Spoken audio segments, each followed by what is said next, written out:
আরে কি রে রাজুর বাবা, আমাকে কেন ডাকছে? আরে তুই তাড়াতাড়ি রেডি হয়ে আসো, আজকে তোকে নিয়ে আমি ঘুরতে যাব।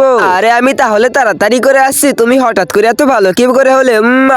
পরিবারকে ভালো দেখলে নিজেরই ভালো লাগে। যাক, আমিও তাড়াতাড়ি করে রেডি হয়ে নেই, বান্টিকে তাড়াতাড়ি গোসলটা করিয়ে দেই, তারপর আমিও রেডি হয়ে যাব। এই তো বান্টির গোসলটা শেষ হয়ে গিয়েছে, এবার আমার পালা।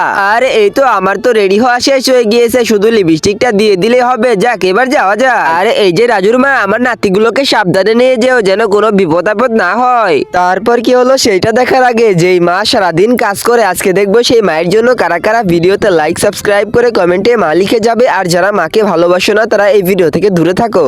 আচ্ছা ঠিক আছে, তোমরা তাহলে সাবধানে যেও। অনেকদিন পর আমি পরিবার নিয়ে বাইরে বের হয়েছি, সকলেই অনেক খুশি, আমিও অনেক খুশি। এই রেস্টুরেন্টের খাবার রাজুর মায়ের অনেক পছন্দ, তাই আজকে তাকে এই রেস্টুরেন্টের বিখ্যাত খাবার খাওয়াবো। এই যে রাজুর মা, তুমি পুরোটাই খেয়ে নাও। আরে রাজুর বাবা, এদের খাবার তো অসাধারণ, আমার অনেক ভালো লেগেছে।